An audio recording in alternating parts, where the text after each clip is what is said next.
Well, good morning and welcome to the Adult Education and Workforce Statewide Development, the Workforce Development Statewide Webinar for January 11th, 2023. I'm Jerry Hafner, and joining me is the Adult Education team, and we have some special guests today. Let's turn to performance. And by the way, Happy New Year. For the current program year, I think you will be happy with these numbers. Enrollment is up by 1,380 students. This is a 11.5% increase when compared to the same time a year ago. And measurable skill gains are up by nearly a percentage point. And look at this number, HSEs are up by nearly 55. And given the issues that we've had with HSE testing, the fact that we're ahead this year is really, really good news. Moving on, let's turn to JAG and Youth Adult Services. Bart is here and he has updates. Welcome, Bart. All right, so next slide, please. Alrighty, so now is a great time, beginning of the year, to reach out to JAG students who may not have graduated. You can see all 12 regions there, and the students that have graduated, and the number in follow-up total, and then the ones that have graduated, and then obviously the percentage. So just kind of a reminder that they're only in follow-up until the end of May. So if you're looking to get a hold of these students, now is probably the best time to engage them because they're already engaging with staff. Please, if you don't know who to contact in one of the regions, because JAG always has a little bit of turnover, please just reach out to me and I'm glad to connect you with the person who can connect you with those students. Next slide. Alrighty, so the annual Career Development Conference is going to be Friday, March 17th, 2023. It's going to be back at the Ivy Tech Community College Culinary Center. You can see the address and the times there. The one update from last time is Governor Holcomb has committed to coming back to the event as our keynote speaker and then to hand out awards to the students and hang out for a while. So it's the first time since I believe 2018 that he's been able to be here. So we're pretty thrilled to kind of get back to the way things were prior to COVID hitting. And Governor Holcomb did commit in his budget rollout to wanting to fund JAG back to its normal levels pre-COVID after the hit we took. So we're glad to have that support. And if you have any questions about the CDC, just link them on over to me. Really grateful for Amy, who is going to be a judge again this year. She was awesome last year. So we're thrilled to always have adult ed support there. And that's all I got. Well, thank you very much, Bart. We have a very special guest today. We have Jose from the Indiana Commission for Higher Education. He's going to discuss the importance of the FAFSA and how it impacts adult education and particularly our students. Welcome, Jose.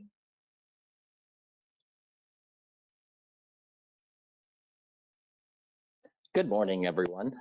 Jose Medina here with the Indiana Commission for Higher Education. It's nice to see, sorry, just realized my webcam is covered. It's nice to see some familiar names on here, especially Bart right before me. We serve on the JA JobSpark government as co-chairs on the government, public service, and law cluster. But I'm here today to talk to you about the free application for federal student aid and how it ties in closer to adult learners here in the state of Indiana. Next slide, please. And you can do the next slide after that because I kind of already introduced myself. So every presentation I like to start with kind of what is the work that is ahead of us, kind of give some context behind the work that we do. Next slide, please. So currently, and this is not news to you, I'm sure, we currently have around 2 million adult learners in Indiana without a credential or education after high school, whether it be an associate's or a bachelor's degree. To give some numbers to that, we currently have around 745,358. Those numbers were as of September 2022 of adult learners who had some type of college credit but didn't have a certification. So we call it some college, no certification. To give kind of some idea of how much money is also being left on the table with students who do not file the free application for federal student aid. For the cohort of 2021, I know this is traditional high school learners, there was over $65 million that were left on the table in federal Pell Grants just here in Indiana. Next slide. Specifically for adult learners, here at the Commission for Higher Education, we started an adult strategy team in September of 2022. We hired Stacy Townsley as our Associate Commissioner for Adult Strategy, and I moved over from the K through 12 side over here to the adult strategy side as the Director of Business and Community Engagement. So those of you that know me knew that I worked a lot with high school students and middle school students, and I've switched over to the adult side. But we have started to kind of figure out what those numbers are that we want to go towards to when it comes to adult learners, especially as a Commission for Higher Education. This is a completely new strategy for us. Like I've said, we do have some financial aid programs for adult learners. However, we've never really kind of focused on them. So we are starting to shift that as part of Commissioner Lowry's new vision since it came on in April 2022. So you can see some of our numbers on there. We want to go by spring 2028, want to jump from 57 to 70,000 enrollments in undergrad. Outreach engagement numbers specifically, we want to start out 1 year from now. We want to hit 34,000 adult learners we are engaging in meaningful ways. So whether it be pointing them towards enrollment or having some at the FAFSA or giving them or letting them know of our financial aid programs. FAFSA filing numbers, we want to go from 125,000 to 150,000 in a 4-year plan, or sorry, 5-year plan. My math was off. I'm still trying to figure out it's a new year. And then by summer 2024, we want to develop kind of our programs and supporting infrastructure. Stacy always says we want to go for kind of the easy fruit, the low-hanging branches, things that are easy that we haven't done yet, which are things like establishing a statewide credit for private learning library. So students who already have credits, make them so they are aware and they know how to transfer them towards a certification or associate's or a bachelor's. Refinement of the adult student grant and the workforce ready grant. A lot of students, especially adult learners, don't know that we offer financial aid programs specifically for them that they qualify for that don't have as many requirements as our traditional high school students programs. And then lastly, launching a multi-stakeholder Indiana Reconnect initiative launch. If you're familiar with the You Can Go Back campaign, we kind of did that kind of as a marketing ploy, but we want to be more kind of purposeful in how we actually are engaging our campaigns to engage adult learners that want to go back and receive some type of education or training after high school. Next slide, please. But shifting over to the free application for federal student aid or the FAFSA as it relates to adult learners. Next slide, please. So I'm going to give kind of a bird's eye view. This is not something new that I'm going to be talking about. I always like to say that this is kind of how I approach the FAFSA from an engagement standpoint, especially with adult learners.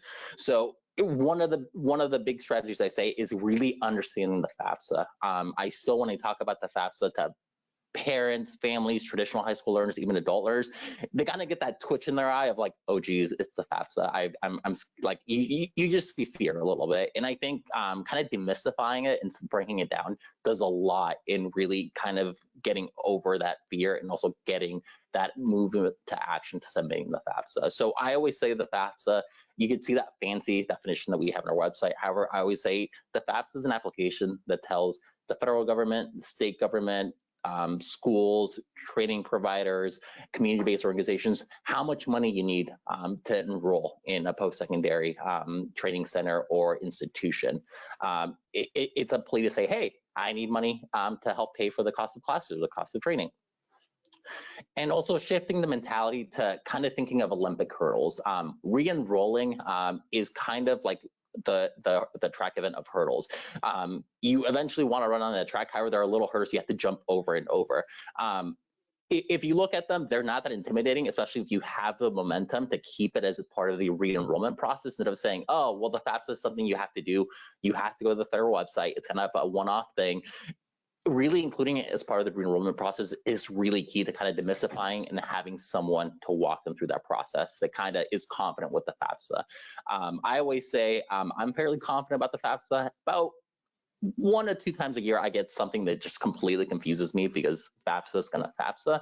However, usually students feel way more at ease and comfortable when they know they have someone to walk them through the whole process. As it relates to adult learners, both of our state financial aid programs for adult learners don't have a FAFSA deadline. The state FAFSA deadline is April 15th. However, those don't apply directly to adult students, which is one huge barrier removed for adult learners, that they can re-enroll at almost any time and have the ability to receive the financial aid program from the state. They can file online, so I always recommend filing online. It's super easy, you can get it verified. However, I know that not everyone, especially if we go to different counties, not everyone has computer access or internet access. So we can file a paper application, or a student can. However, we do not advise it. The probability of errors shoots up. You know, I have terrible handwriting, so I can speak for myself. If I turned in a FAFSA for myself, I'd probably get reached out to for corrections or for verification.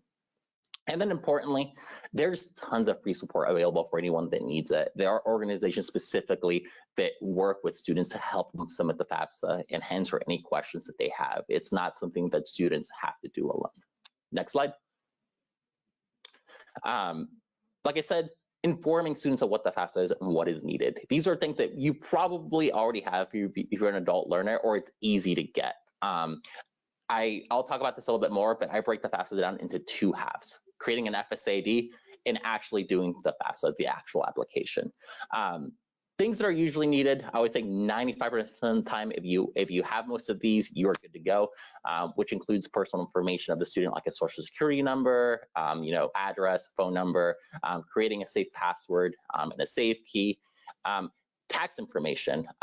Tax information is always asked for 2 years prior to whatever FAFSA you are submitting. So let's say an adult student wants to start classes or a training program this February 2023.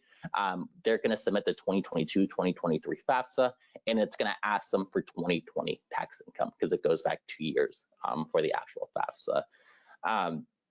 One of the great things in the last few years, I mean, it's not few years, it's been several years at this point, is the IRS data retrieval tool, which is halfway through the FAFSA when it asks for your financial information.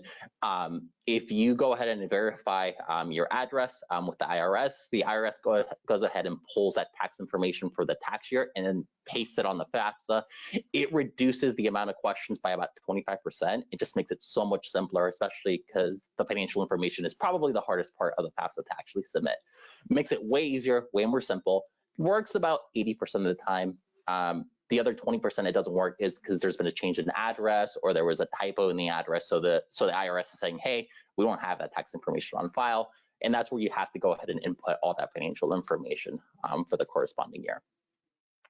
Other things that are needed usually kind of not the rule, but the exception is records of untaxed income, records of all assets, and then list of schools or training centers that a student is interested in. A student can send it up to 10 training centers or schools that a student is interested in. Next slide. And then one thing is, we always talk about if a student is dependent or independent. Most adult learners are independent students, which means they don't have to report income for almost anyone else, except for if their spouse, if they are married. And then if students have further questions, there is a page on studentaid.gov/dependency that tells them know if they are independent or dependent, just by answering some questions on there. Next slide. And then here are the most common scenarios if a student is independent. So working with adult learners 25 or over, they're automatically independent. Like I said, it's gonna be very rare when a student is working with an adult student and they are dependent. That would mean that they will have to report income for a parent if they're living at home usually. But most adult students are being independent, makes the FAFSA a little bit more simple for them. Next slide. I talked about breaking down the FAFSA into 2 halves. I always say the FSID is probably a harder part because you have to answer a lot of information proving your identification. The benefit of FSID is you create a username and a password to kind of represent your personal information. So your date of birth, your social security number. It says it takes about 10 minutes. I'm going to say it takes about 15. I'll be honest with you. I like to keep it real just because you have to verify your phone number and email just in case you forget your password or if you forget your username. The FSID, the really important part of it as well, is that it lets you electronically sign the FAFSA. So you don't have to physically sign it. Physically signing a FAFSA and mailing it to London, Kentucky can take up to 2 to 3 weeks to process. With an FSID, a FAFSA can be processed in 3 to 5 business days, which makes it way more simple, allows for that error probability to go down. However, the cons of the FSAID is a student has to have a social security number in order to be able to create an FSAID. So any student that does not have a social security number cannot create an FSAID. Next slide. And then the actual FAFSA part, so actually filling out the application, is the other half. Most of these sections students breeze through. With creating an FSAID, most of those questions are already pre-filled. It's mostly verifying that information, especially in the student demographics. School selection, it'll ask students to select a school or training center and then let them know of their housing situation, if they live in the dorms, if they live at home, if they live, off campus. For, independent students, it's going to be off campus most of the time. Dependency status, the FAFSA guides them through those questions, so they don't have to know right off the bat if they're dependent or independent. They answer yes or no to some questions, and the FAFSA will say, hey, you're an independent student or you're dependent. I'll let them know. Parent demographics and parent financials for independent students, they don't have to answer those. But if they did have to answer those, it'll ask them for marital status, what's the highest education level, parent financials. They use the data retrieval tool for that. For student financials, they can use the data retrieval tool to pull that information, and then any other untaxed income or other assets that a student has that wouldn't show up on the tax return. That's where they go ahead and answer those questions.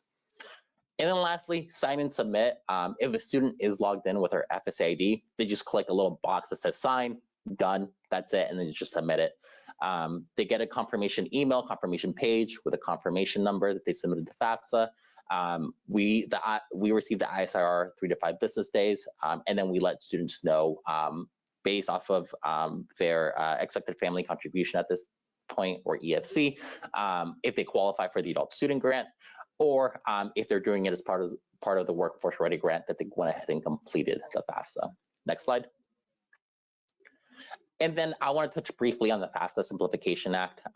In 2021, Congress passed the FAFSA Simplification Act that will make the FAFSA simpler and undergoing multiple changes, starting with the 2024-2025 FAFSA. Those major changes including replacing the expected family contribution, the EFC, with the Student Aid Index, SAI. If you're familiar with the EFC, the expected family contribution, it's an arbitrary number that says, hey, your family or your household is going to contribute this much money towards your education after high school. And a lot of people are like, how am I going to contribute $5,000 to myself if I don't have $5,000, in my checking account? It was a really arbitrary number, really hard to figure out. So the federal government wants to move to student aid index. They can go towards a negative number to say, hey, this is how much money you're actually going to have to, for example, provide actually instead, that you would have to be in the hole. So it makes it a little bit easier to kind of figure out. Also expanding access to federal student aid, making it easier for students to qualify for the federal Pell Grant. And then lastly, streamlining the FAFSA form. So right now, they're looking at simplifying the FAFSA and then narrowing it down from a little over 100 questions to in the 30. So reducing it by 60-something%. Really making it so a lot of the questions that are asked are things that are not found on the IRS 1040 form. A lot of those answers or those questions already answered. The federal government already has that information, so it just seems arbitrary and kind of redundant to keep asking the information over and over. Next slide. And then resources, just to finish off. Next slide. Like I said, tons of help here in the state of Indiana. Obviously, we always tell students to get with their financial aid office at their training center or their post-secondary institution. Invest in Indiana is a wonderful organization. I call them the FAFSA experts. They're so modest, they don't call themselves that, but any question I have with the FAFSA, I refer to them. They have a hotline open to help anyone needing help with the FAFSA. They're wonderful, super helpful. They will come out for any event or any enrollment event and give presentations, not just on the FAFSA, but also on financial aid overall, federally, state, local, all that fun stuff. And then obviously with the FAFSA, it is a federal form, so the federal student aid website is always very helpful. And then on our end, on our learnmoreinindiana.org website, we have pages to help students submit the FAFSA and demystifying those myths and that fear around the FAFSA. Next slide. Here are some forms and some flyers from Invest in Indiana that really breaks it down, the FSA ID, saying, hey, here, let's keep it so you don't lose it, and have your challenge question answers, username and password, and then letting you know what that information is that you need to submit the FAFSA, and the step-by-step breakdown in creating the FSA ID. And these are flyers that I usually bring with me on any FAFSA workshop, just to make it easier so we can walk it down the line. Next slide. All right, that's it for me. Thank you so much for giving me the opportunity to come. It was a really bird's eye overview. Like I said, it might be a lot of detail for some people. However, I can break it down even further. If you would like to meet with me separately, I'm happy to go through that and walk someone through the whole FAFSA process.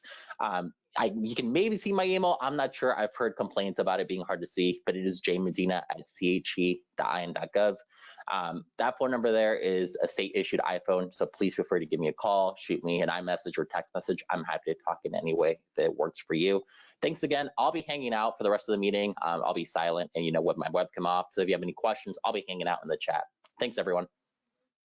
Well, thank you so much, Jose. A lot of valuable information. Really appreciate you being on, and you have attracted quite a crowd here today. I promised you earlier we usually have about 120 people on. We have almost 150 on now. So thank you so much for sharing that valuable information. You mentioned, Jose, about Social Security numbers and how they apply to the FAFSA. I also wanted to make a comment about the Social Security numbers.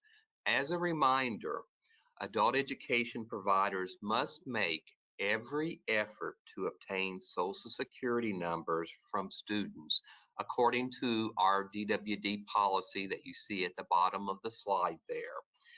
Currently, 17 adult education providers have collected less than 65% of participant Social Security numbers for this program year. The state average is 70%, and the average was 85% just 3 years ago. Why collect Social Security numbers? Social Security numbers are critical for us, for DWD, to utilize data matches to obtain data for federal reporting purposes, especially for employment and for wage information required by the National Reporting System for Adult Education. Adult education providers programs must request this information when a student completes registration and orientation. While students are not required to provide Social Security numbers, and participation in the program is not contingent upon this information, adult education providers, as I mentioned, and to repeat, adult education providers must ask participants to provide this information if it is available from the students. I would ask that you please review this policy with staff responsible for orientation and registration. Well, next up is Matt and Anshu. They have Enters updates. Good morning. Well, good morning, everybody. I am Matt, and following me will be Anshu. I have some updates today. One of them is in the next few weeks to possibly month, we're going to be rolling out a new feature for Enters that we have tested over since before Christmas, and that is digital attendance. I'll just go over briefly how it works, and then we'll do a full webinar and a training session on how it actually works. So here's what happens. The teacher logs into a separate website that pulls up their class roster. The students then come in and they sign in with a 4-digit PIN that's either going to be the last 4 of their Social Security number if it's in the system, or the last 4 of their student ID. So they check in, then they do the class, whatever, and then they check out. At the end of the day, at the end of the class, the teacher then can log into the teacher website like they normally would for attendance and testing and all of that. But instead of having to have an aide or them go through and manually enter all of that attendance every single time, They can just import it all, and it will be put into the class for the day, for the hours, for every student that was there. It will do partial hours. We've got it right now to where it goes to the every 15 minutes, right? So instead of being exact, which we could do exact minutes, it's cutting off at the 0.15s. So that all gets imported. It's all done. There is no need for the actual signature sheet. This will act as the signature sheet. This is not going to be required at this time. It's an option for all of you.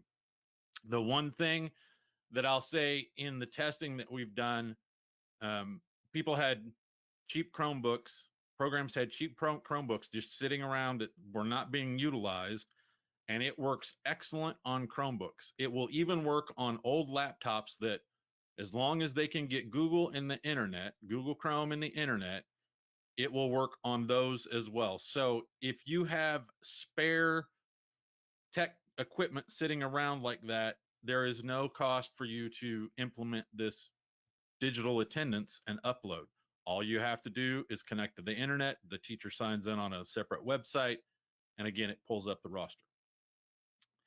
So it's easy, it's cheap for the kiosk, if you want to call it that, for the students to sign in on.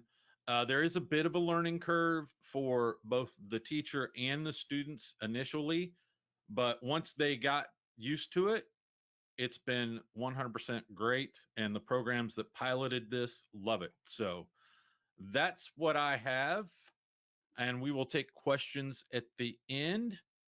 Anshu, you're up. Good morning, everyone. I wanted to share an update regarding Amplify AE Adult Education website. We have updated 2 documents on the site on the Inters page, and these 2 documents are Inters 102 errors handout and NRS delete reason codes. I'm sure these changes will further help us understanding the data errors on Inters. I'm gonna share the link to these documents in the chat window. So that's all I have. Thank you, Jerry.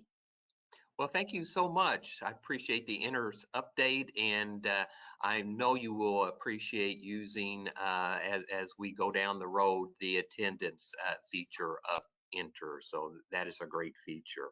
Well, Roy is up next. He has information to share about IET, WEI, the application, and he's also going to share some data trends, which I think you will find interesting. Hello, Roy. Hi, Jerry, and good morning, everyone. Next slide, please. Thank you.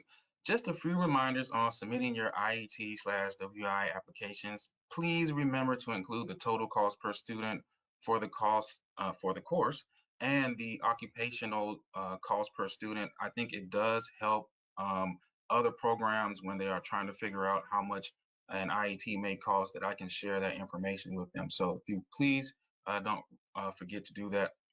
The total cost per student includes the workforce training, contextualized adult ed, and the workforce prep. The occupational cost per student is only the workforce training cost.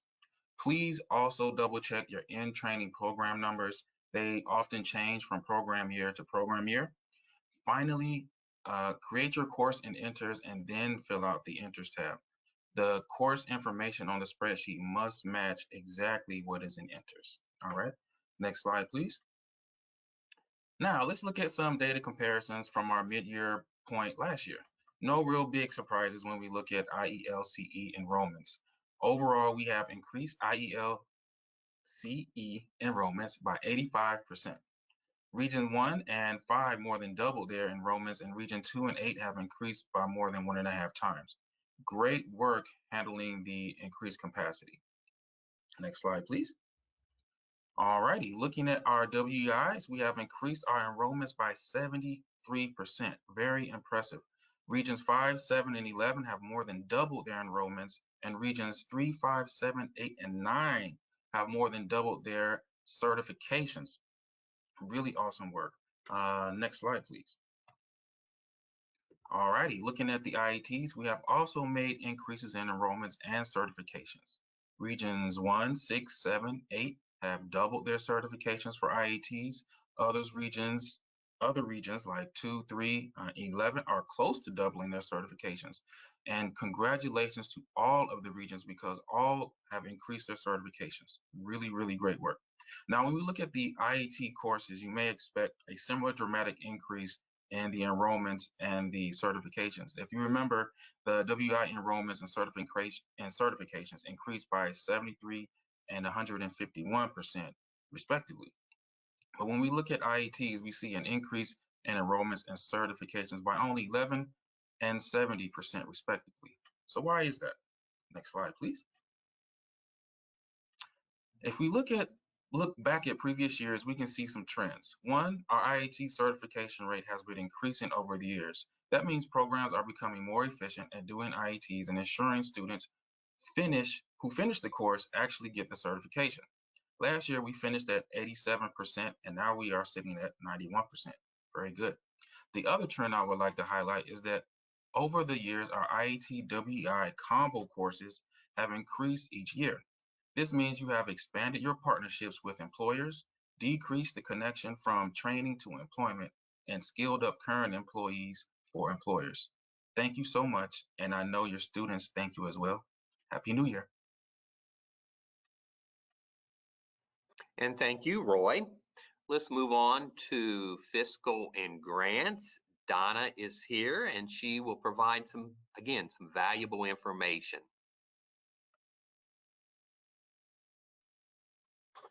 Well, hello, everyone. Our office will send out notifications when we submit our budget modifications to the DWD contracts team. Next slide, please. Most of our programs will have at least one of the budget changes that are listed here: a mid-year incentive, program admin split correction, and/or HSE fee funding changes. If you have not responded to a request for information on the program admin split, do it immediately. Some of you were asked about anticipated use of your HSE fee funds. Please reply this week. We do not want to leave any of this at the end of June. We want to make sure we spend it all to take care of our students. Next slide. Please be on the watch for application emails in late January and early February. The applications this year will be similar to that of last year's, and they give you an opportunity to review your program year 22 goals and the progress you have made so far. Use that information to complete your program year 2023 grant application. As mentioned on December's statewide call, there will be no itemized budget during the application process. You will not need to submit a budget until after you receive your award letter and have the actual allocation amount. Please make sure that you're looking at your emails. Important information is coming through, and now we'll send it back to Jerry. Thank you. And thank you, Donna. I want to emphasize something that you said, Donna, the HSE test fees. Some of you have contacted us and asked about, is there additional money because you almost utilized all of your HSE testing fees to pay for the cost of the test. Please respond to Donna's survey. Please let us know if you have additional needs and what you would anticipate those additional needs would be in terms of dollars and cents through June 30th. And yes, we do have some additional money. That's why it's important for you to tell us now what you anticipate that you have and that you actually need to get you through June 30th so Donna can get you some additional money to help cover the cost of HSE test fees. And speaking of HSE test fees, I've got some news for you today, and I'm glad so many of you are on today to hear this news. Obviously, there have been a lot of challenges for the new test vendor that acquired HiSET, and Megan will discuss these challenges with you in just a few minutes. Students who have successfully passed the HiSET exam have not received transcripts and diplomas since mid-December because Diploma Sender has issues with the data that it receives from our test vendor, HiSET PSI. And let me repeat again. Currently, no diplomas are being mailed by Diploma Sender to test centers and examinees because of these issues. That's very, very unfortunate. And until these issues are resolved, we had to move forward. We now have, and I'd like to announce, we now have a 4-year contract with GED testing services. There are 2 vendors nationally that offer a high school equivalency exam. One is HiSET, which is our current vendor. We have now added the second vendor, which is GED testing services. At this time, the new contract with GED testing services does not replace the current HiSET vendor. As with other states, Indiana now has 2 options, HiSET, GED. Adult education providers and HSC test centers may use either number 1 HiSET or GED, or they may utilize both tests in their programs and their test centers. Meanwhile, Indiana will continue to issue an HSC diploma for successful completion. Currently, test scores cannot be combined for students who have taken portions of the GED, HiSET, or TASK to earn a high school diploma, a high school equivalency. Your testing must be with one vendor only. Training has been scheduled with GED, and Megan will announce these dates in just a few minutes. So we are happy to add GED along with HiSET to our menu of test options for students and for Hoosiers across the state of Indiana as we sort out the issues that we are having with our current vendor, HiSET, and particularly with the data integrity issues and the fact that, as I said, no diplomas are being issued currently because of those issues. So Megan is with us and she will explain more in just a few minutes. Megan? Good morning, everyone. Happy New Year. And of course, what Jerry just said, with the new year, it comes with a new test as well. Next slide, please. Under the age 18 waivers, in case you have not noticed that you can now enter or waive the under 18 age waiver in the TCA portal, is now on the PSI TCA portal. When you register a student, you can click on Actions, apply the age waiver. You will see then that the age waiver is applied. If this is not working for you in the TCA portal, kindly send me an email. And here is my email address. Next slide, please. PSI scores. PSI is fixing the score issues. There is no timeline when these scores will be corrected. PSI is not sending scores to Diploma Sender. Since Diploma Sender is not receiving scores from PSI, there will be a delay in sending and receiving official documents. We are unsure how long this will take before Diploma Sender starts sending official documents again. Transcripts and diplomas are on hold. Next slide, please. Diploma Sender and PSI. If the scores are not in Diploma Sender, our students and examinees do not receive their credentials. Diploma Sender is our official record keeping, and what they have is on their record is the official score, not PSI. Next slide, please. Diploma Sender, if you receive the official documents on behalf of your students, please communicate this process with your testers. If you do not communicate with your students may be required to pay for official documents from the diploma sender. As a reminder, if you were set up to receive official documents on the behalf of your students before the PSI transition, you are still receiving your official documents. These official documents is an agreement between you as a testing center or a program and diploma sender. Again, it's the letter, the official document is between you as a program testing center and diploma sender, not PSI. Next slide, please. Diploma sender, reminder, if you have any questions or concerns regarding diploma sender, please contact me first. I can look up any information for you, and if I see a discrepancy, then I will contact diploma sender on your behalf, and you will be copied on the correspondence. Next slide, please. Paper-based testing. PSI had 4,000 paper-based tests that could not go into their database. Scores were missing from 30 states and territories.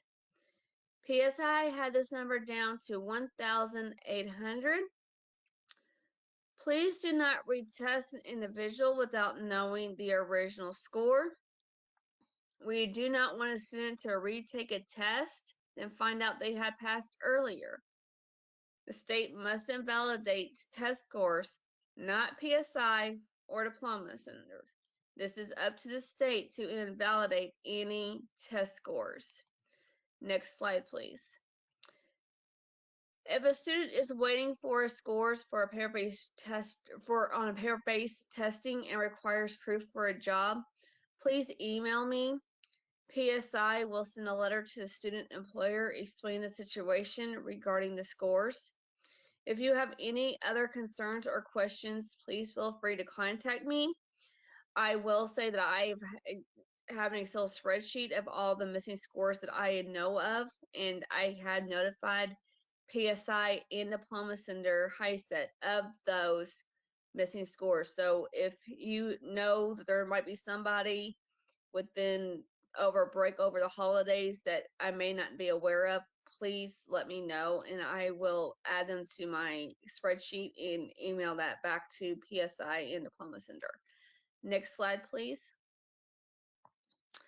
Ordering paper tests. All orders for paper-based testing should have been ordered by December 2nd, 2022. If you did not indicate if your testing center would be closed, you may not have received order of paper-based test until January. You must sign off for the paper-based test upon delivery. If no one's around to sign, the shipment will be sent back to PSI.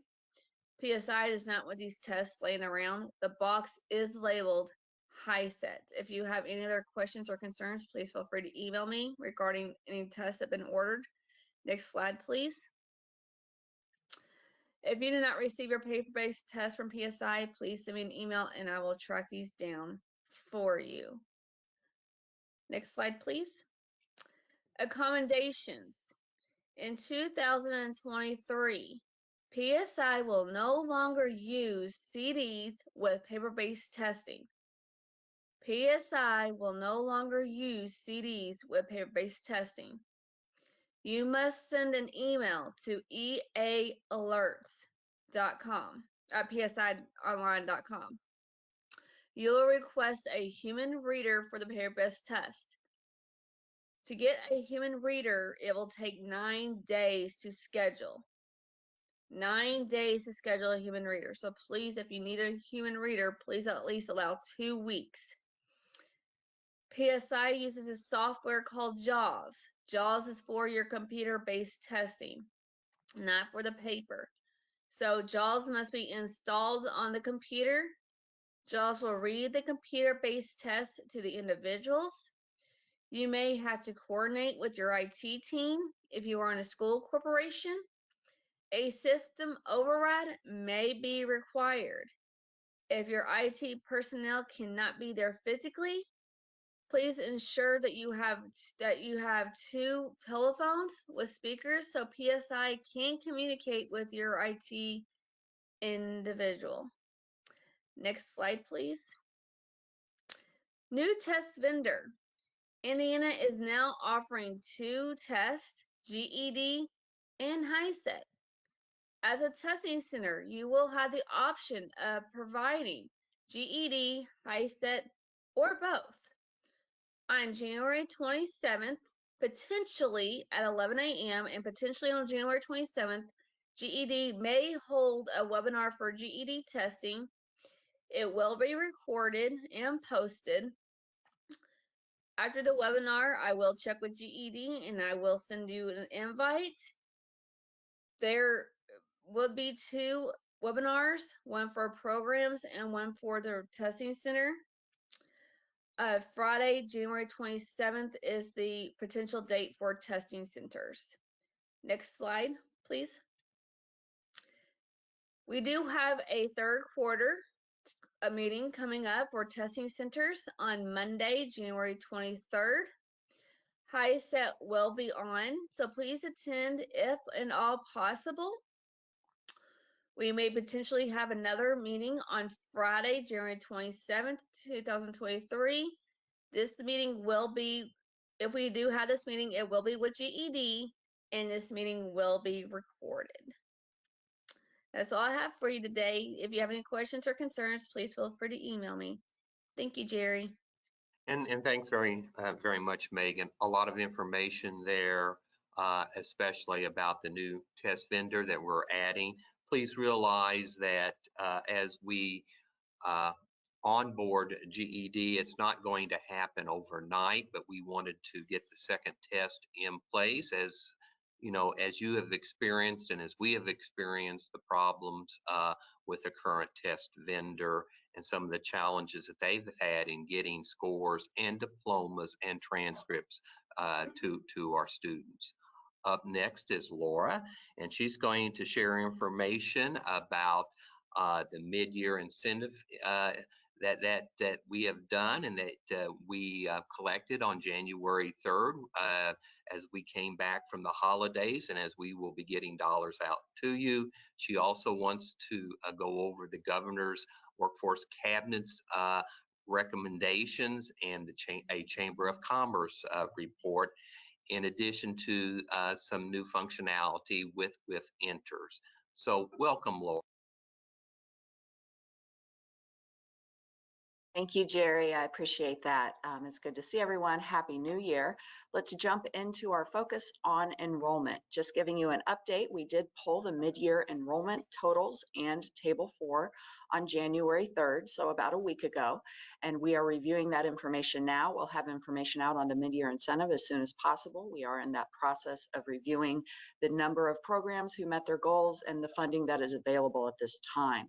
So as we've covered in the past, we want to be at 63% as the mid-year enrollment goal. 27 of our providers, so over half of our providers, met or exceeded this goal. So that is outstanding. We are really excited about that.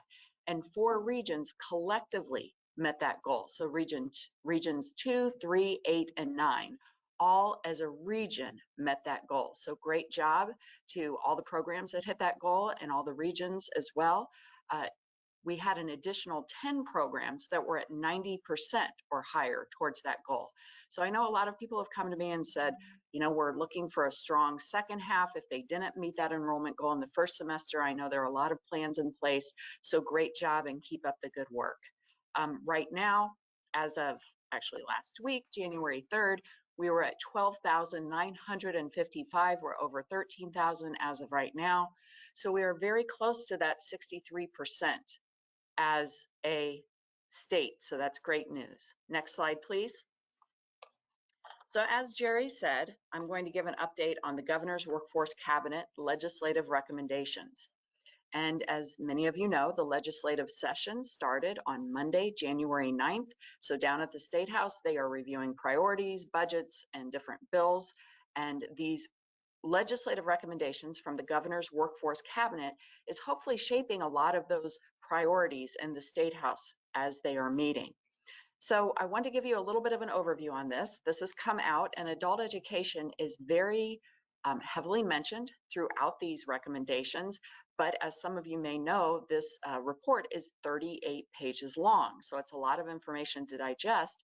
What I have done is tried to condense it down to a couple of slides. And then after this webinar, I'm going to have a single page overview that you can use and talk to with your stakeholders or your legislators or anyone that you might be able to influence with how prominently adult education is featured in these recommendations. They break down into 3 categories. The first is helping employers find skilled workers. Removing barriers for workers is the second, and then preparing future skilled workers is the third part. So let's go on to the next slide, please. So as a little bit of a kind of elevator pitch, just know that adult education programs and services are an integral part of many of the governor's workforce cabinet legislation recommendations, and the adult education system plays a critical role in building a skilled Indiana workforce that will move Indiana's economy forward. So if you need just that 2 sentences to preface any type of conversation you want to have, there it is right at the top. There are 30 recommendations in total, and there are 15 of those 30 that either mention adult education specifically or are very connected. So the high connection recommendations, I've got these listed out. The governor's workforce cabinet recommendation number 4 is preparing workers with digital skills training. And a lot of that is speaking to what we do with our adults. We do a lot of work in helping them get up to speed and increasing their digital skills. And so we are really part of that conversation, especially within the workforce. So really important to point out the work that you do as far as helping prepare your students in this area. Now, the key one in the middle, Governor's Workforce Recommendation 14, is actually increasing adult education funding and launching the unemployment insurance bonus. Now, that's a broad statement on adult education. So that includes adult high schools, our traditional AE system, and even the Graduation Alliance online services. But as a whole, there is a recognition that we need to do more work in this area, and increasing the funding is key to that. The unemployment insurance bonus was actually mentioned in Governor Holcomb's State of the State address yesterday evening. And so we'll have more information on this in the coming weeks and months, but just know that adult education is a key component of that initiative. And being at the forefront of this work is really good for our profile and making sure people understand the work we're already doing. Recommendation 15 is increasing employer offerings with on-site career education and training. And this is where our WEIs really shine. We're doing a lot of work in this space already. We have over 100 different formalized partnerships with employers throughout the state. So when you are talking about this recommendation, this is something we've already done. We've laid a foundation, and we're moving a lot of this type of work forward in our system. Next slide, please.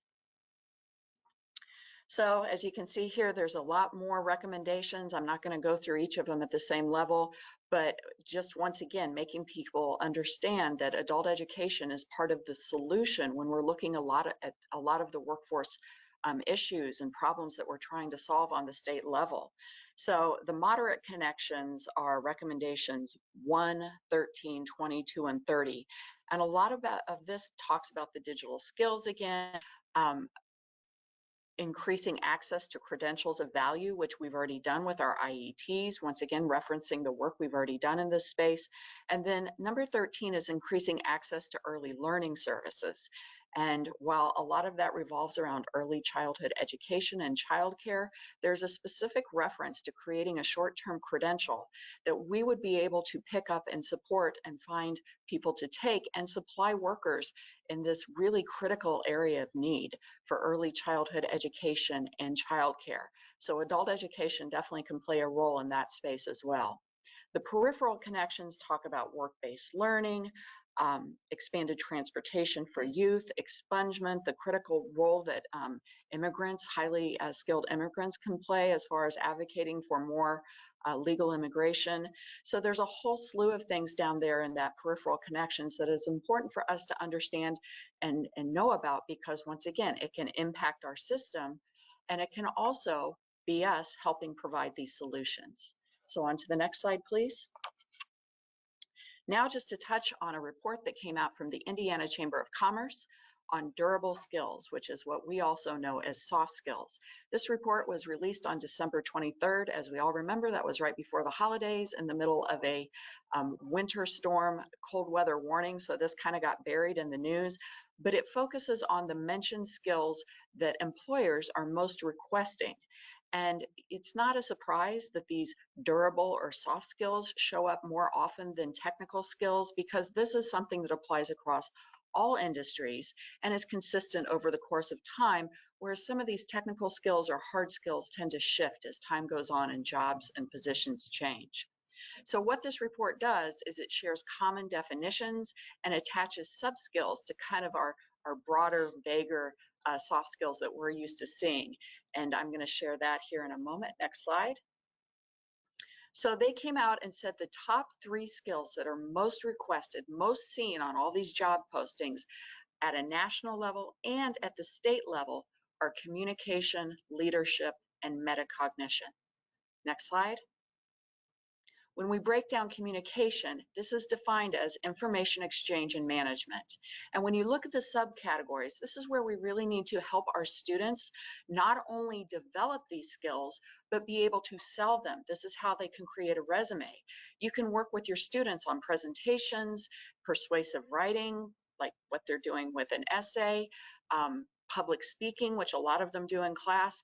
And here's a huge one, multilingualism. So being able to speak multiple languages is a huge skill that employers are looking for. So making sure students understand how to promote themselves in this way is critical as they go out into the workforce. Next slide, please. Leadership. I'm not going to spend a lot of time on this one, but just those are the subcategories. So decision-making, advocacy, mentorship. So if you have a student in your classroom that is really good at helping other students learn and takes that leadership role, please help them understand how to promote those skills, once again, on a resume or as they're in the workforce. Next slide. Metacognition. I'll spend a little bit more time on this one because honestly, I had to look it up because I wasn't exactly sure what it was referring to. But the definition is self-understanding and personal management, which is a huge aspect in any type of job situation. So the subcategories include constructive feedback, multitasking, goal setting, adaptability, time management, teaching, planning. A lot of this is covered when we work with our students on their adult learning plan. So the adult learning plan helps them understand, plan out, plot out, organize, set goals. So this is a great way for our students to understand how to guide their own learning and self-management. So I thought of that as a natural connection. But of course, as an adult learner, they have to have a lot of organizational skills and time management just to be able to function while in class and usually holding down another job or managing those adult responsibilities. So this is a word that maybe we want to share with our students because it is something that a lot of employers are using when they're in job postings. And like I said, I had to look it up, so I'm sure there's a lot of people that may need a little bit more guidance on what this exactly means. Next slide, please. And then to finish up, this is what Matt covered, but I put it on a slide with writing so that you guys had something to refer back to because I think that helps sometimes. But just to recap that, students will have the ability to digitally sign in and out of class through an interface on a laptop, tablet, Chromebook, or desktop. Attendance hours will be calculated to the quarter hour, 0.25, and uploaded to Inters after being approved by the instructor. And this feature will be, there will be training for this at the January PDF meeting, which is January 27th. I'm sure Amy will cover that in her slides, but that is upcoming. And then there will be a secondary training TBD that we will send out. Final reminder, there was a survey that went out to all the directors on enrollment yesterday. I'm asking that everyone have that sent back. It's very short, should take only a few minutes by this Friday. I will be sending out reminders if I don't receive a response from you because it's very important for us as we plan and move forward. So great job once again on the enrollment, and thank you for all the work you're doing. Back to you, Jerry.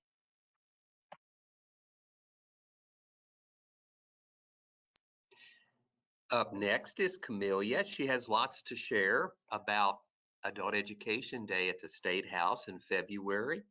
and she'll have some information to share about social media posts. Welcome, Camelia. Thank you, Jerry. Good morning, everyone. First of all, thank you for joining us. I hope everyone had a restful new year. Laura just mentioned that we are in the process of finalizing how we're going to do the mid-year incentives. At this point, anyone who did not meet their enrollment goal, I will be reaching out to you directly to see if there's anything that we can do on the marketing side to potentially make your services more accessible to students and potential students. So please keep your eye out for emails from me in the next coming weeks.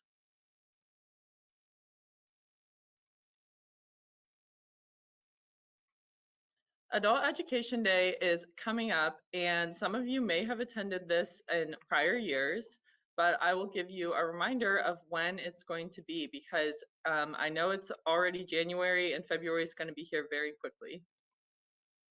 Adult Ed Day is at the State House on February 15th.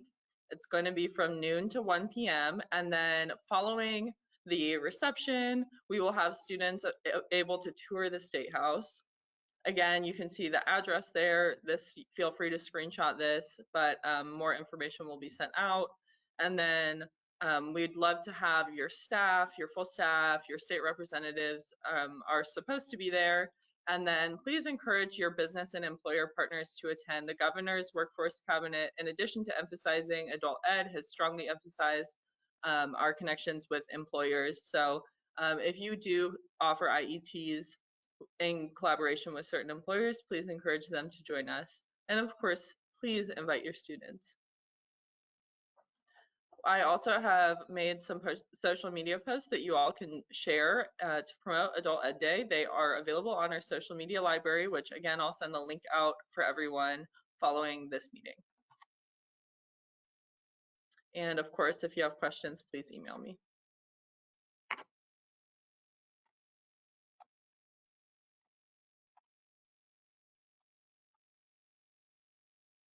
And thank you so much, Camelia. Rob was with us for most of the webinar, but unfortunately he had to leave, but he left me some messages here to give you some words that he wanted to leave with you. Number one, he said, I'm making a schedule of meeting with new directors and some other directors that I am working with. If you have an idea or a challenge you would like to talk through, please contact me and I'll be glad to schedule a time to meet. Number two, he said, office hours for new directors will be February 7th at 12:30 Eastern Standard Time, February 7th, 12:30 Eastern Standard Time. A Zoom link will be sent by IAACE, and this is an opportunity to meet together to bring up your own questions and concerns that new directors would like to discuss and have an opportunity, obviously, to learn together. And number three, he said he wanted you to be aware of monthly minders for new administrators. That issue, the January issue, has two ideas for increasing funding, allowing you to thereby increase enrollments.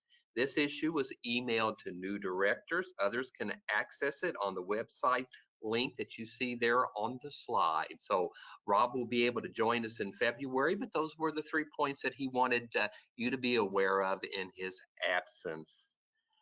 So next up is professional development and Amy. And Matt, we're going to have to let, oh, there is Amy. I thought we might have to let her back in, but Amy, welcome. I know you have some professional development updates for everyone. Thank you, Jerry. Good morning, everyone, and Happy New Year. Next slide, please. Last week, I had sent out an invitation to the TABE Thursday webinar regarding the TABE 13 and 14 and TABE, the new TABE Class E for the field testing. I received emails back from several programs that they were not able to open the link to participate. So I've added the QR code here so that you can easily join if you were not able to do that from the email. Next slide, please. TABE 13 and 14 is now ready for field testing. We're currently on 11-12, where their TABE is preparing to release 13 and 14, as well as the new TABE Class E. The field testing window is February 1 through March 17th of 2023. It is only available online for current TABE and TABE Class E users. Field testing is delivered through the current testing system, so you do not need to download any new software. Students receive a $150 MasterCard gift card for TABE and $100 MasterCard gift card for TABE Class E for taking the field test of 13 and 14.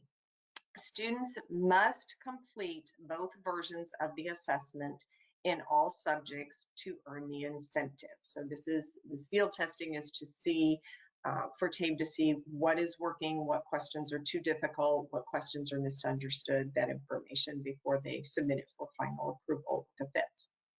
So they need all students to fully participate and for them to qualify for those MasterCards.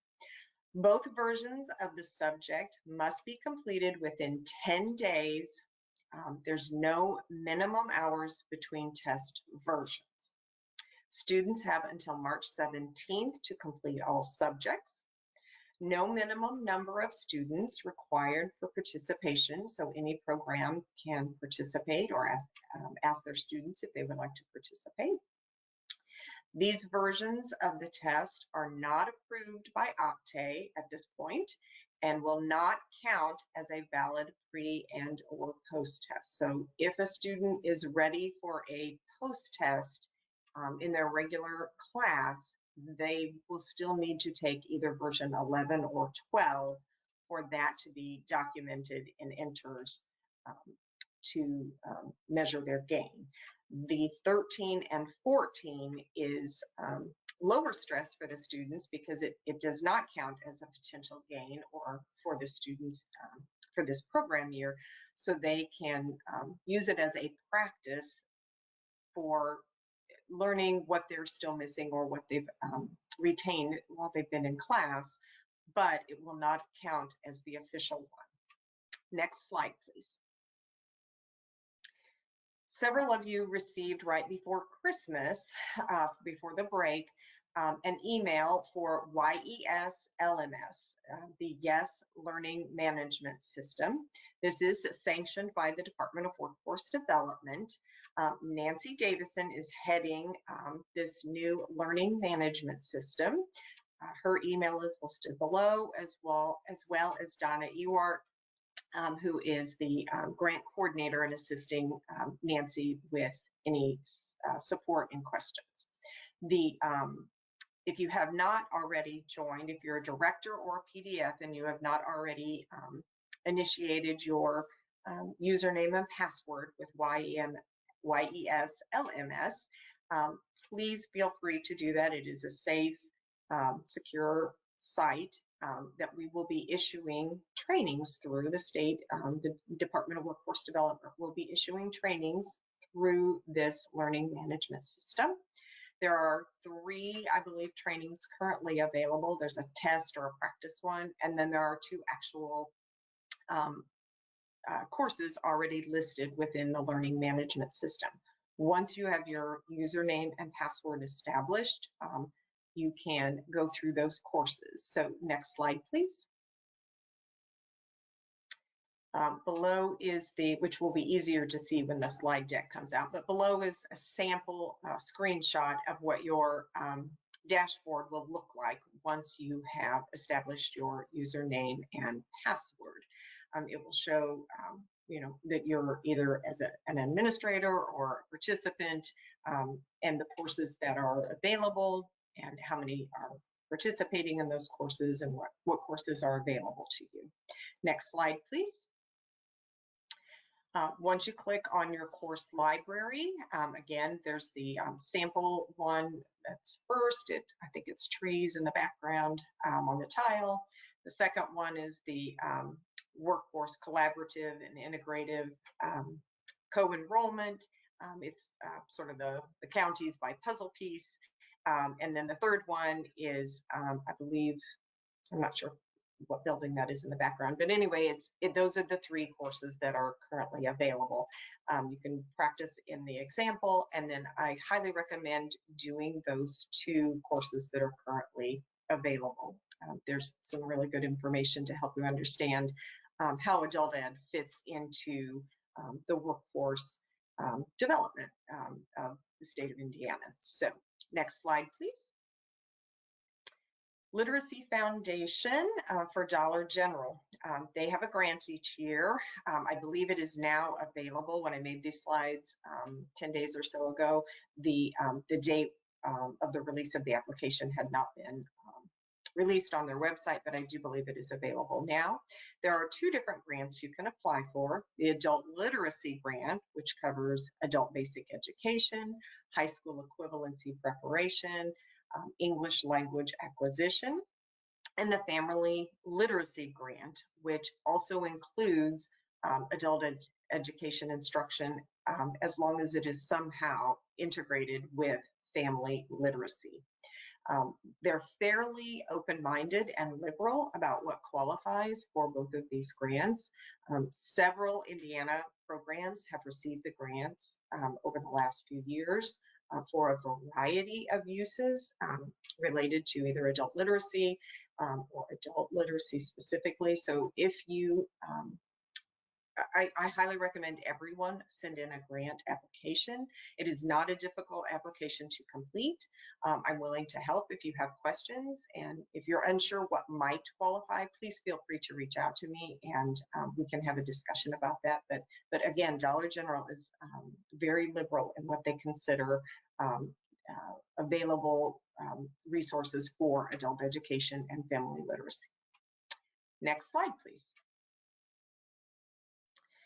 Links has released some very useful information.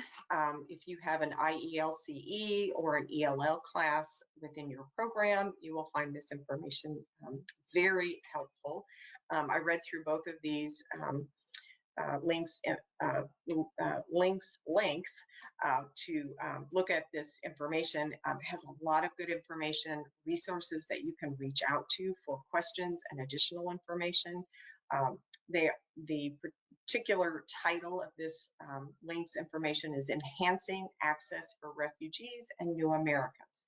That is broken down into foreign credential verification, as we have more and more immigrants moving to this country with higher education degrees in their own country.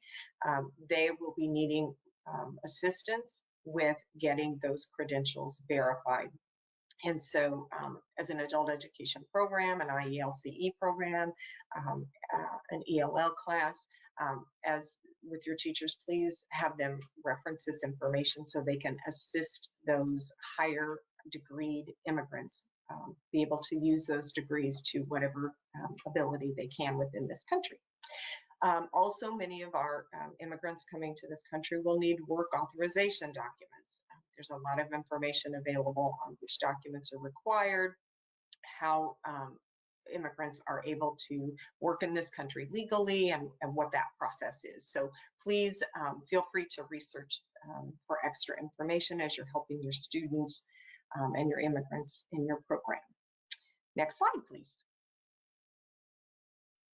The next professional development facilitator meeting is January 27th.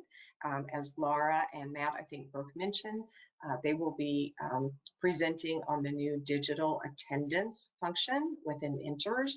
So please make every effort to attend. I will record it again if at all possible. I have not met with Matt to make sure that all the information that he's sharing is recordable. If it's student private information, then that, of course, that would prevent that. But my hope is to record the meeting so that it will be available on the state website a few days after the meeting. So I hope everyone can join us. And thank you very much, and Happy New Year, everyone. Indeed. Thank you very much, Amy. Matt, I believe we're going to have to let Jen in. So if we could just stop for a second and get Jen in, Jen will have the IAACE report. I appreciate your extra work to get me in there, Matt. Thank you so much. Thank you, Jerry. I love the way the whole call has been going, that people are repeating all the important stuff. You know, I have said many times, you have to hear something 5 times before it really sinks in. So I think that this is your 5th time hearing about Adult Education Day on February 15th. And there's still time for you to do whatever necessary in order to make it happen and to make it the day that we all truly want it to be, recognizing adult education and all the work that we have all done to be what we are today. So there's to-do items for you. If you have not submitted a business partner recognition, please do so by the end of the month. It's a super simple form, and it's just a little bit of a blurb of why you want them to be recognized. So make sure that that's on your priority list. We have a goal of beating last year's numbers, and we had 10 last year, and we're not quite there. So submit those. Your next one is any advocacy successes that you've had talking with legislators, or anything that a legislator has, you've had that conversation. If you can let us know about those and send that to us. And then just note that the essays are in the hands of the judges, and they will be submitting them. I think it's next week. They have until next week. I'll get all the notifications out to the winners by January 23rd so that you can make sure that you invite those students and stuff. And so you just need to mark your date and schedule your crew to be there. Make sure that, you know, your calendar allows those that you want to attend can attend. And then the next part of that is the next slide. We're trying to make it a little easier for you. Laura talked earlier about the governor's workforce cabinet. Adult education is at the table, people. So therefore, this is the time that we need to make sure that we recognize that and that we do have that conversation. Now, all of this is from the advocacy page, and what will come out today is basically a blog that will help you send a letter to all of your legislators that basically, one, recognizes them and thanks them for the legislation that's on the table for adult education, making sure they understand that what is on there, and then making sure they understand that we want them there at Adult Education Day. There's just a very few points where you have to put information in yourself. The advocacy committee, Christy and all of their crew, plus Joe, met. Even Marilyn and Jerry looked over the letter. So therefore, it's ready and approved for you to just make your tweaks and then send to your legislators. And all of this will come out in links ready for you to do so.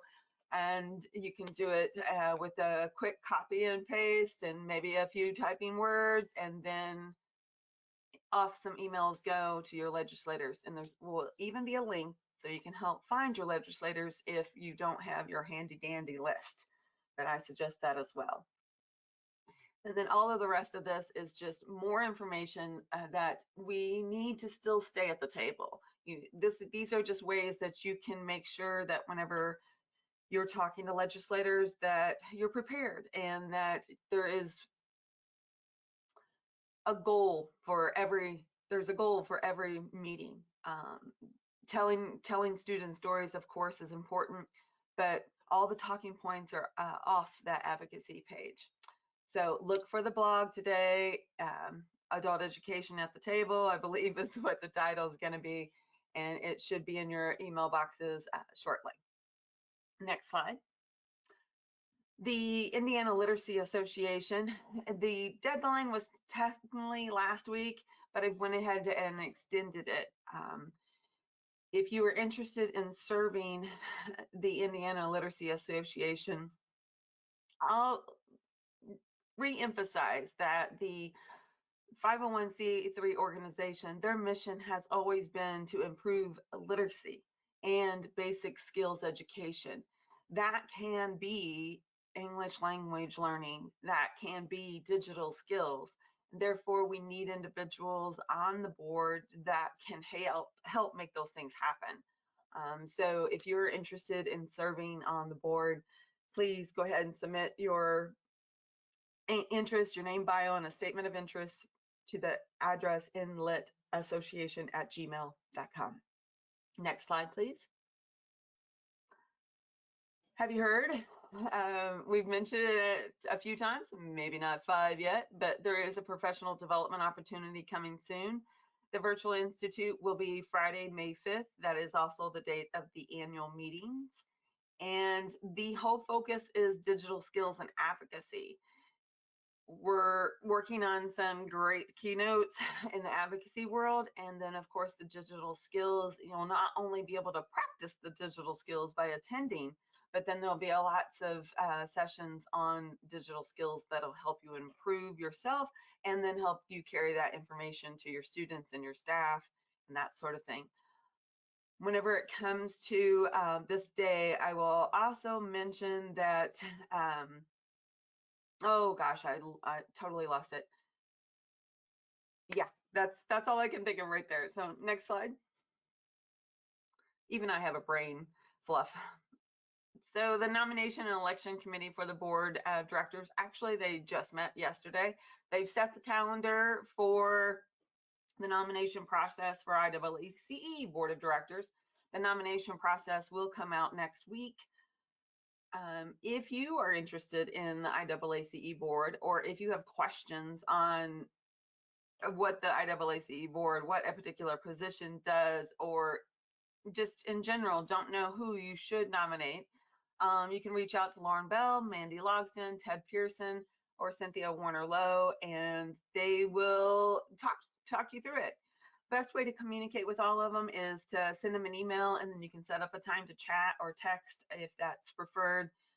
So I encourage you to start thinking now about the IAACE board of directors. There'll be 3 spots for the regular board members, and then of course the president-elect and secretary is the running officers for our executive committee for this year.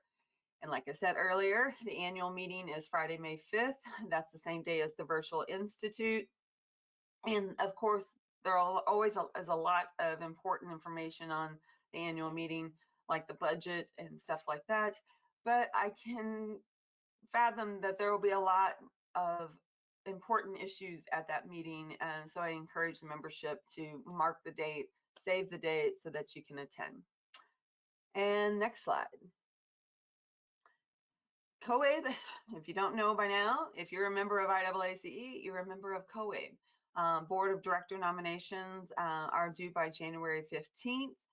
And the SAAEF, the State Fellow Advocates for Adult Education Fellowship, I did it last year. Christy's doing it this year. The application deadline is the 25th. If you are a mover and a shaker in the advocacy world, and then I encourage you to apply. If you have questions or just want more information, then reach out to Christy or I, and we can answer them as we can. So any interest in that, be sure and reach out to one of us, or if you don't have any questions, then just apply. And then the date for COABE 2023 is on there as well. Next slide, thanks. This is all of your reminders and mark the dates. The link at the bottom of this slide, calendar events, I try to put anything and everything that you guys might need to know about on there so that you can have one easy place to go to for a calendar that will give you the dates that maybe you're not on your calendar. So I encourage you to go to the calendar of events page listed below and check out all the dates. And if you ever want just a calendar invite to anything, then let me know and I'll send you a calendar invite so that it's in stone that you're going to be there. You going to be there, Jerry? Sure, whatever you say, Jen. Adult Education Day. Let's say that. We know you're going to be there, right? Betcha. All right. Thank you so much. Everybody have a great Wednesday. Thank you very much, Jen, and thank you for joining us this morning. The next Adult Education and Workforce Development statewide webinar is scheduled for February 8th at 10 a.m. Please have a wonderful day. And Matt, before we close out, do you have any questions? Jerry, with new announcements all over the place, you would think we would not have any questions. However, we have tons of questions. Okay. So get your thinking cap on. Are you ready? This may not be the place to answer them, but sort of give them to us and I'll see what we can do. All right. So we've got the first one that was from Polly that I think I answered. She asked about the digital attendance being able to be downloaded in Excel. We can work on that. I don't think it does now. And then we got a question from Sheila Butler.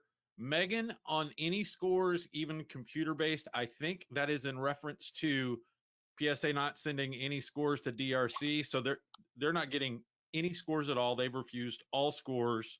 I think that's what Sheila was asking. And, Yes. and student, it- yeah, it's, go ahead. it's not DRC, it's diploma sender Yes. and it's no scores, period. Okay. Yes. Diploma sender. I'm sorry for the Yeah. the D- misnomer there. DRC is TABE and TABE Yeah. Classic.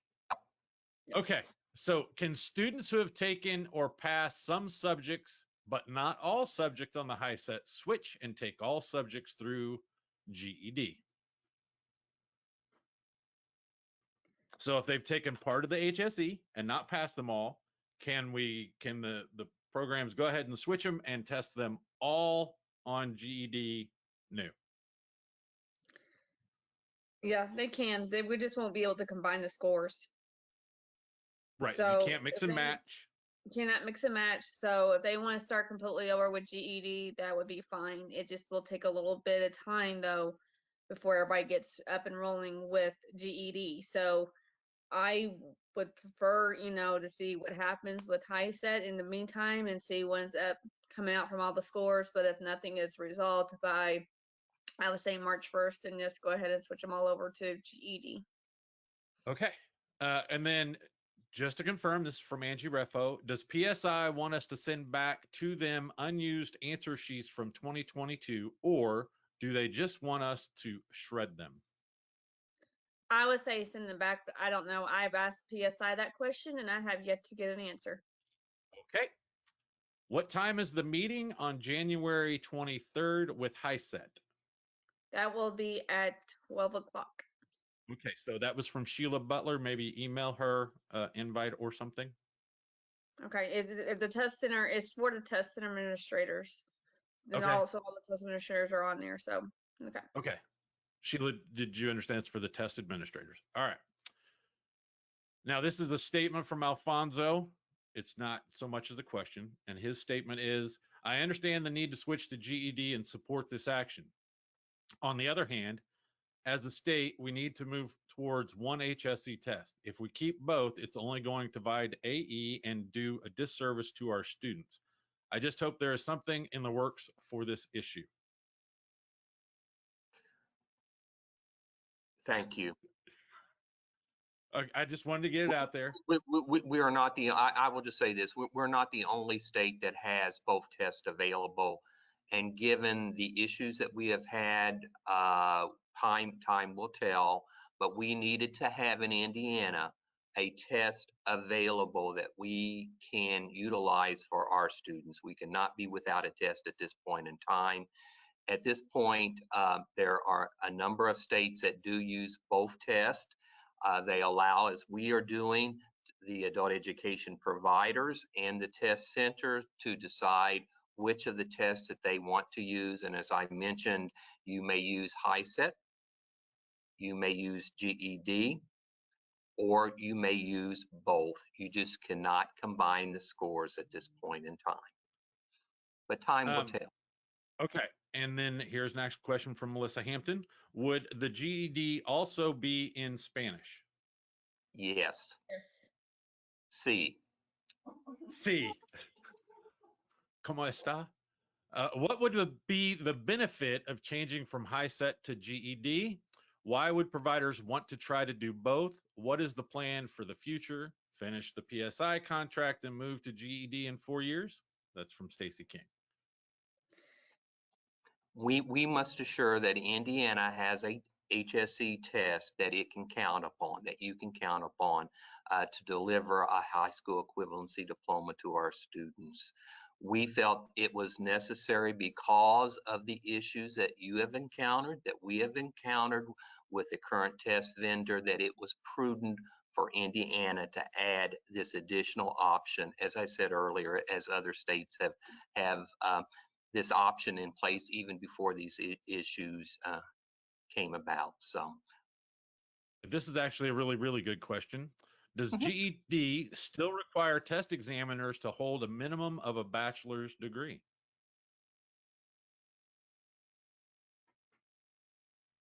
we will check into that and get back to you. That was from Ann Cassidy, and I don't know which program she's from. Sure. Lafayette, if I'm not mistaken. Crawfordsville. Crawfordsville. I believe the state can set their own policy as far as requirements, and in our policies, it's a minimum of a high school diploma or equivalency. But we need to check on that and get back to Ann. So Megan will make a note of that and email Ann that and everyone that responds. Okay, so this is just kind of a follow-up from Stacy King. If we move to GED, will there still be a holdup on results from Diploma Center? No. No. Okay. We've got a bunch also about AE Day. Will there be any added PDF director meetings on AE Day at the State House like last year? We are looking into that and we'll make a decision shortly.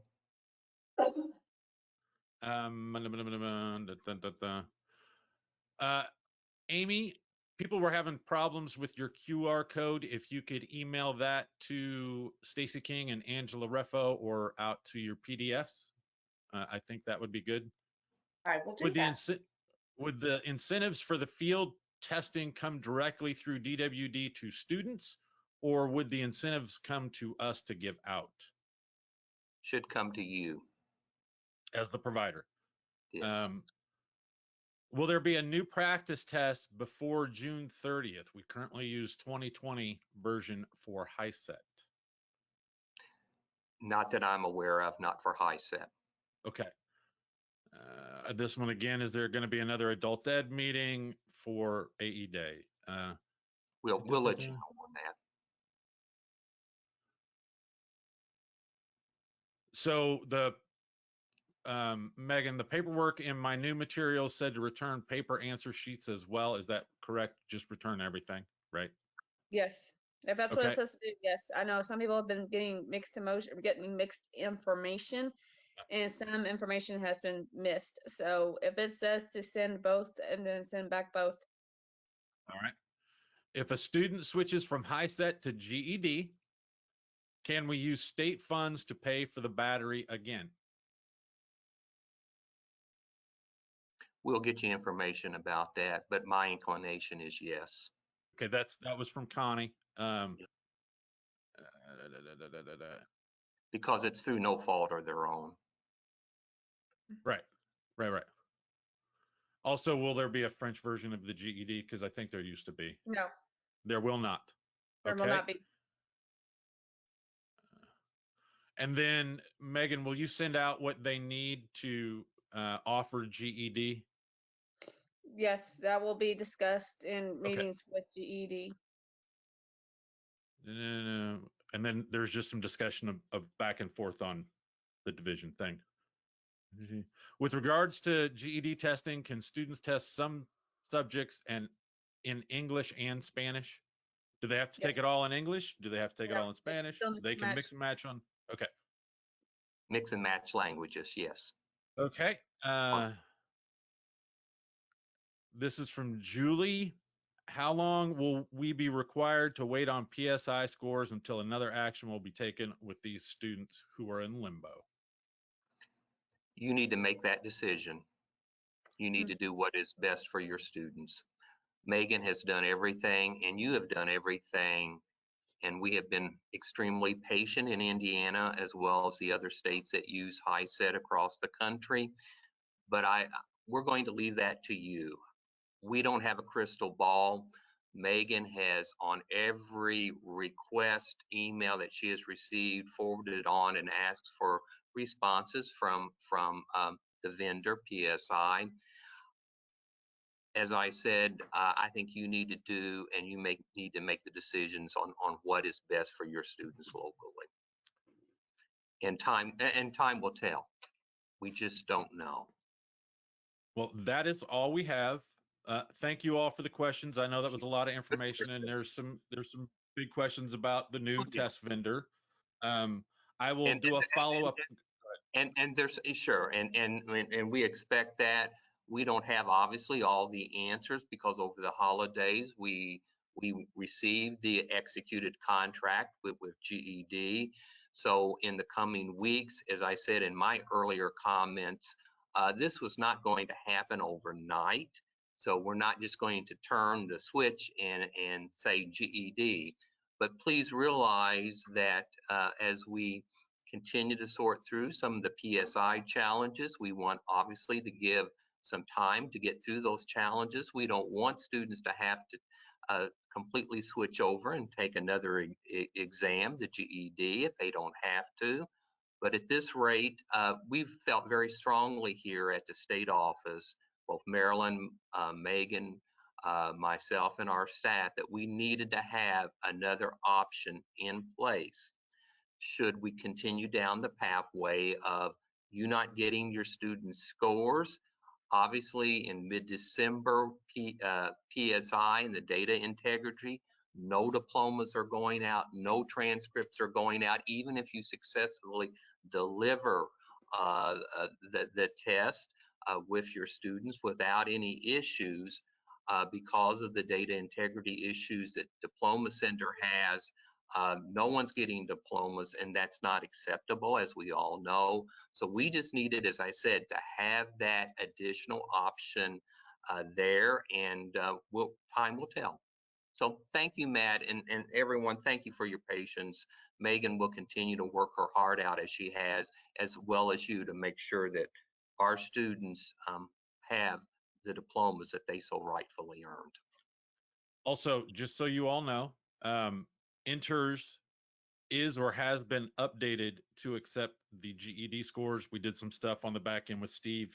In the HSE tab, if it's not got the correct subjects for GED, let me know.